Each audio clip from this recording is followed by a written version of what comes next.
In this video, we will discuss how to prepare for your thesis or dissertation's final defense.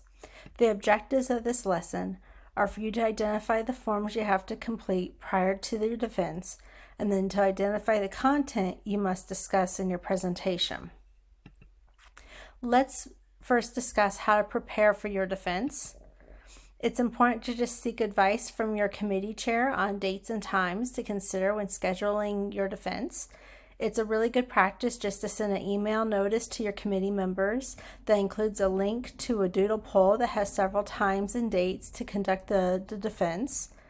Simultaneously, it's really important for you to discuss facility location with the ASTE office manager so that you'll know what facilities are available.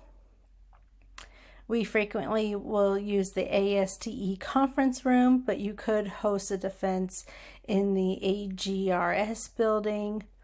If you don't receive a common date and time for all committee members to attend, then you have to send another email with additional dates and times in the doodle poll. So continue to repeat this process until you secure a common date and time for all of your committee members to attend. And you have to keep in mind that your committee members need a minimum of 2 weeks to read the thesis or dissertation. So I always tell my students, for a spring graduation, coordinate your defense for February or March. That way you have enough time to go through edits and get it through the graduate school on time to be completed by that last day of the semester. Otherwise, you might have to use the grace period to wrap up all of those final details after the defense, and then you're really graduating the spring but not finishing until mid to late summer. So once then you confirm your date and time with your committee, just immediately forward that information to our office manager so that we can have the facility reserved.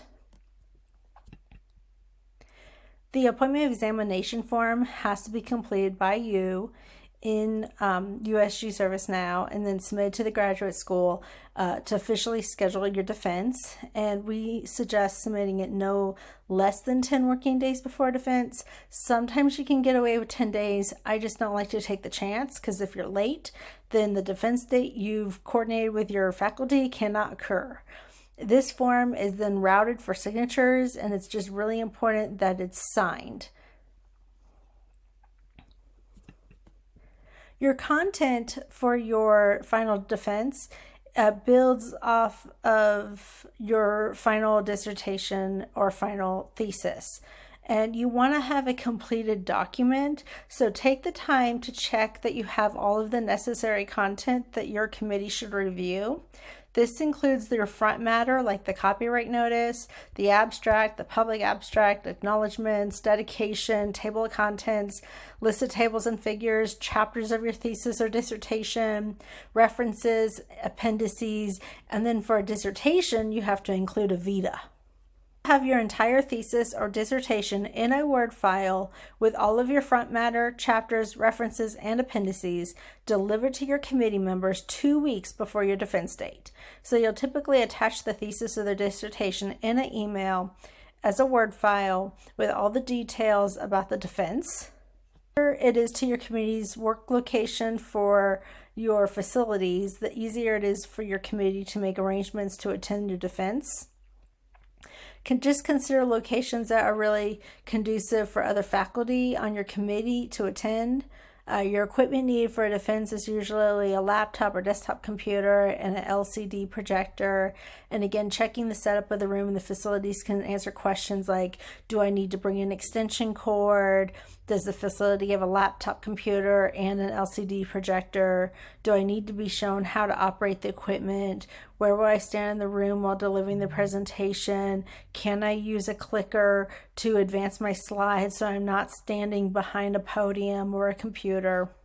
Presentation of your slides, we build off of your proposal defense.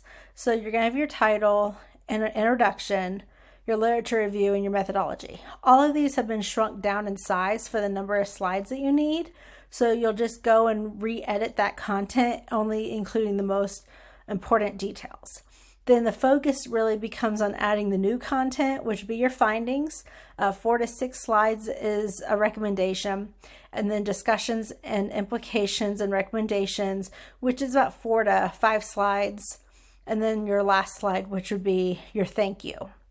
Now, your chair may recommend grouping your findings and your discussion and implementation slides together by research question and research objective.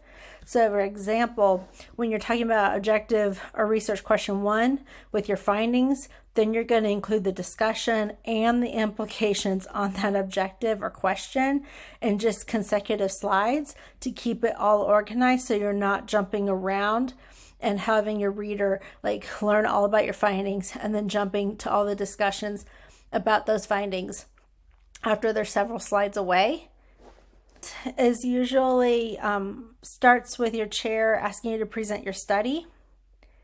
And unless your chair advises you otherwise, you're just acting like you're presenting a scholarly paper at a major conference. You're going to prepare slides for about 20 to 25 minutes. And if possible, you want to avoid using notes. So begin by explaining how and why you became interested in the problem, discuss how the problem was conceived, review your literature, your framework, your methodology, and then focus mainly on the contents of your last chapters by summarizing, interpreting, and discussing your results. And I wanted to give you some do's and don'ts for the slide content and layout. Select a professional layout that can be done in PowerPoint or in Google Slides, and you want few words, large font, and a simple slide presentation rather than really colorful, pictorial, or animated presentations. Let your ideas carry the day and not your media ability. Except for things like research questions, don't just read your slides, and your oral presentation just should explain or elaborate on what is on the slides. We also want to watch how many words we put on a slide. So some students ask how many, 7 words per line, no more than 7 lines of text. That'd be about 49 words. I like even less than that. It just all depends on how you can illustrate your content. So for findings, I almost exclusively use tables and charts and graphs to illustrate them rather than lots of text on a slide. For my conceptual frameworks, my theoretical frameworks, I use figures, and I try to keep that text minimum so that it's visually appealing and interests the reader, but that I'm presenting the content appropriately following APA style. Your presentation from your proposal and just edit down your proposal content, summarizing those first 3 chapters, and then focus primarily on chapters 4 and 5. For the finding slides, think about using the organizational structure from chapter 4. So organize it by order of your research objectives or questions that you present. Use tables from your dissertation or your thesis, or even create some tables and figures and pie charts and things if you want to illustrate some of the demographics and information about your sample and population. You can call attention to significant findings using boldface font or a larger font on that page to bring attention to it. But you need to present enough detail to be convincing, but not so much that you just get lost in the weeds. With chapter 5 slides, you're focusing on that discussion or conclusions. So what did you learn? How are your findings related back to your framework and from the literature? And then what are the limitations of your study? Practice, we always want to think about how can this help with public policy or changes in educational practice, or how can this be used by individuals in our profession. You can offer recommendations and implications for future research, as well as any recommendations or changes in your theoretical or conceptual framework. Students, you usually need just 1 page, and you list only those cited in the presentation. You have the entire thesis or dissertation in front of the committee member, so you don't need to use all of those citations. You pick the most relevant seminal articles that really are critical to help provide you evidence and support for the information on your slides. Thesis until you really know it backwards and forwards. Know all your major sources that you've consulted. And just be prepared to explain and defend your methodology. Know what your data means and be prepared to interpret any tables or figures you've included. If you don't understand your statistical analysis that you have used, you need to spend some time either with a statistician or with your chair, making sure that you do understand it, that you can explain it, interpret it, and really own that data since this is your project. Questions from your committee will follow your presentation. And it is difficult to just predict the questions committee members will ask in a defense. And if you don't understand a question, just ask the committee member to rephrase the question, or you might paraphrase the question yourself to make sure that you heard it correctly. The Canvas module under the additional resources section lists over 20 questions that you could expect. Here's just a few examples. Why did you choose that particular problem? Why did you not study this other problem? I'm unclear as to what that table means. Can you interpret it for me? And ordinarily, your chair will lead the defense and then will note for any records, any decisions or recommendations made. However, you may take the lead and make your own notes, and it's really a matter of discussing this with your chair to understand your format before you walk into the defense. A lot of times I'll thank everybody for being here today and then turn it over to my graduate student to make introductions of anybody they don't know and to just launch the defense presentation. A copy of your dissertation or thesis, and then a notebook to write down all the comments and information. I like to write directly on a thesis or dissertation, and so I bring a printed copy in a notebook that I can just flip to the pages and then write directly where that comment is relevant in the text. I also make sure the PowerPoint presentation is accessible through a USB drive or through email, depending on how technology is in the room. Ahead of time, so that you can have the room prepared. You might need to arrange some tables and chairs, turn on the computer, get the LCD projector on, load your presentation, go through it, make sure everything appears well on the slides, because I've had situations where a presentation looks great on a MacBook computer, and then when I go to submit it onto a PC, it looks different, and I need to arrange some of the slides so that the text doesn't have like unnecessary spaces. Greet all your faculty members and guests as they arrive. Introduce anyone who might not be known to each other. Sometimes it's nice to do room introductions. Be prepared to step out of the room though prior to and during the meeting. I've had times where we've kicked out the graduate student at the very beginning just to make sure that everyone was on board and thought that the thesis or dissertation was defendable. And then bring them back in and have them do the presentation and then have them sit down. After the end of the questions, then you'll be asked to leave again. The committee will take a vote. Your chair will invite you back into the room and then we'll announce those results. Of course, you're going to be delivering your presentation for 20 to 25 minutes, so it's a bit longer than the proposal defense presentation. Be prepared to answer questions and discuss any feedback and changes that are needed. I want to talk about how to handle comments and revisions. So immediately after your presentation is when the questioning begins. We do allow for a period of time when the audience can ask questions. So faculty, graduate students, department chair can open up questions to you. And then it will go to a closed door with only your committee members. So at one point in time, after all the audience questions are answered, we have them all leave the room and then you stay with the committee. And this, of course, is like the most crucial part.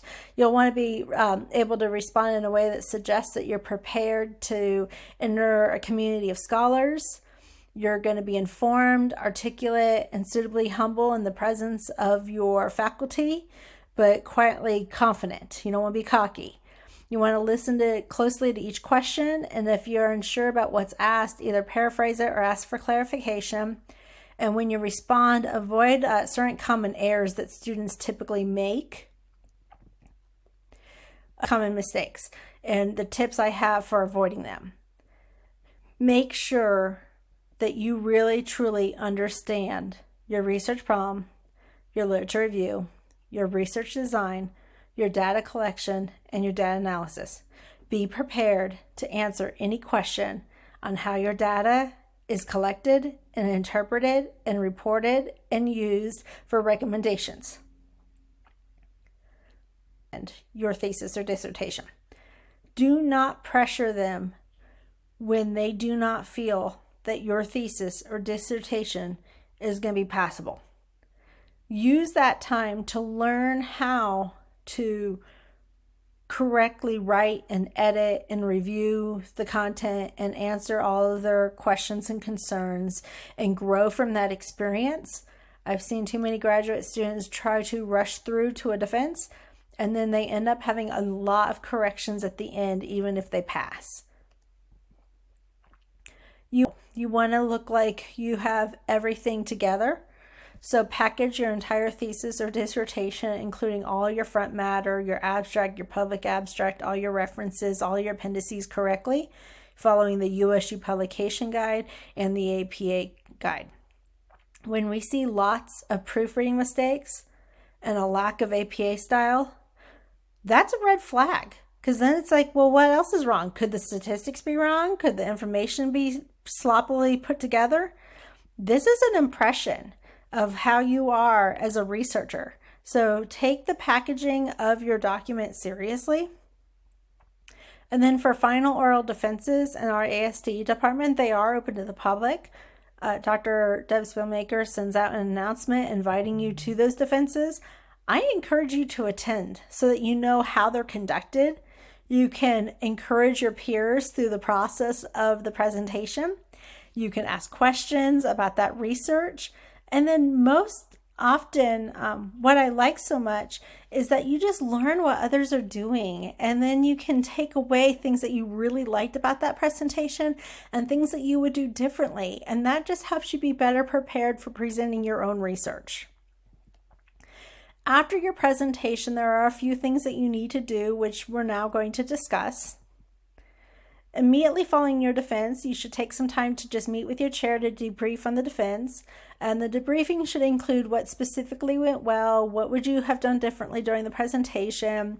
You should also discuss with your chair the remaining timeline of tasks required to complete the dissertation or thesis submission process. Taking that time to review the final process will benefit you in the days to come. Specific university requirements need to be met successfully to complete the dissertation or thesis. You have to consider all the forms you have to fill out, like the record of examination by your chair to your GPC, your format and title, your title page, your authorship and copyright, your embargo request, which is usually an optional document that I haven't seen used in any of the dissertation or theses I've served on. Then you submit your final draft to your committee chair for approval, and you are responsible for proofreading and correctly formatting your dissertation or thesis. So if you're not an expert in following APA formatting, you should consider using professional services as needed during the final stages of writing, just to ensure that that thesis or dissertation conforms to all of the USU graduate school and APA formatting expectations. There is a fee for such professional services, and that fee is based on how much time the formatting takes. And so you should discuss the need for a professional review with your chair and then allow that time before the final submission. And then last year, submit the thesis or the dissertation to the graduate program coordinator, who then sends it on to the graduate school with all the proper paperwork so that the title page can be signed and everything can be signed off of by the graduate school. Thank you so much for joining me in this presentation, and you can contact me with any questions through Canvas inbox. Thank you.